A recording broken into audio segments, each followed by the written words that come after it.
Go hide thyself. I believe there's only one hope for our generation, and that's the divine intervention. We talk about revival. It's a safe guess not one of us here has ever been in one. We've been in good meetings, but not in revival. Revival is the most chaotic thing, the most destructive thing, the most terrifying thing that you can imagine. Why isn't Elijah in Hebrews 11? I preached on Hebrews. I like that chapter. I'll tell you why.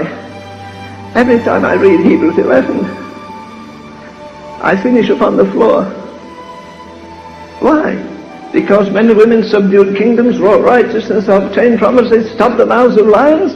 In other words, they shook whole kingdoms, and not one of them ever had a Bible. Dear God, where are we? Isn't this the greatest thing this side of heaven? The word of the Lord came to me. What did Jesus do when he was tempted? He threw the book at the devil. It is written, it is written, it is written. You have a vision. Work by the vision. It doesn't do me any good. I must have the word of God. I can face the world, the flesh, the devil, everything. As long as God has said it. His word abides forever. God is still on the throne, but he's not sitting there nervously waiting for a letter to come up from Dallas to say that the men in the seminary have decided the Bible's infallible. Go hide thyself in a lonely place. We don't like that. Go hide thyself.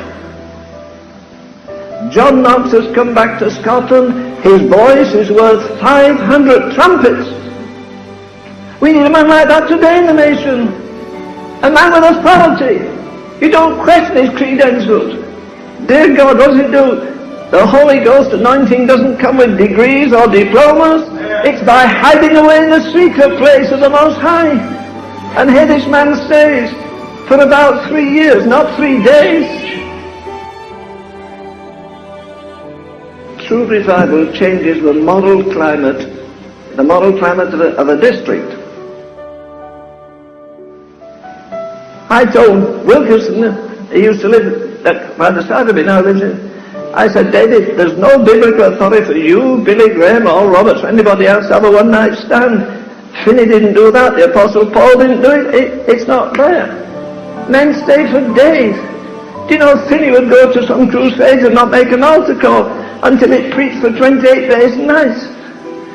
Now the guy goes in, wants to break up the fallow ground, sow the seed, and gather the harvest in half an hour. That's baloney. You see, there's something the money can't buy. You can't bestow it. You can't pass it on. It originates in God. It has to be born in me. And it may die. We're boasting about something we don't have. It's a theology, it's a phrase, it's a technique. I want an invasion of God.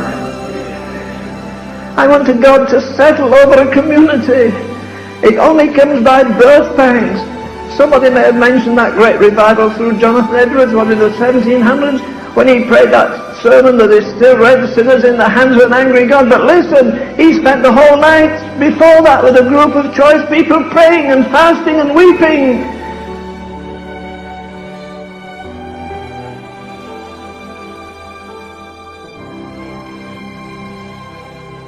Dear God, you'll be amazed how many young men write and ask me, would you like to pass your mantle on to me?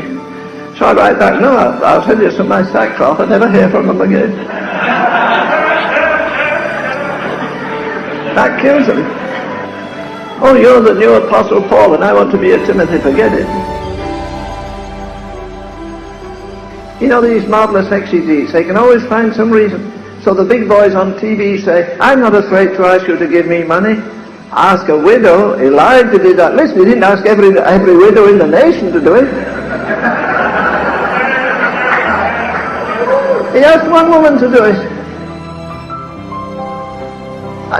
It was 2 in the morning. I know it was creepy. I was wide awake, fully conscious, reading the Word, and I read the second death. And a voice at the side of me said, hell has no exit. Do you think I went to sleep? I went to speak at a meeting where they let 12 prisoners come in white suits. And as soon as they walked in, the other thing that came to me, hell has no parolees. No parolees. One sin, it's there for ever and ever and ever.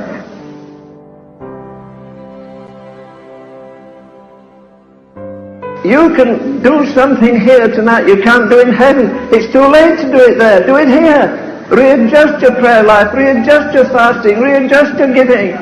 Ask God that these dry eyes become a fountain of tears. Ask God for a broken heart. There has to be a divine intervention. Go hide thyself, go show thyself.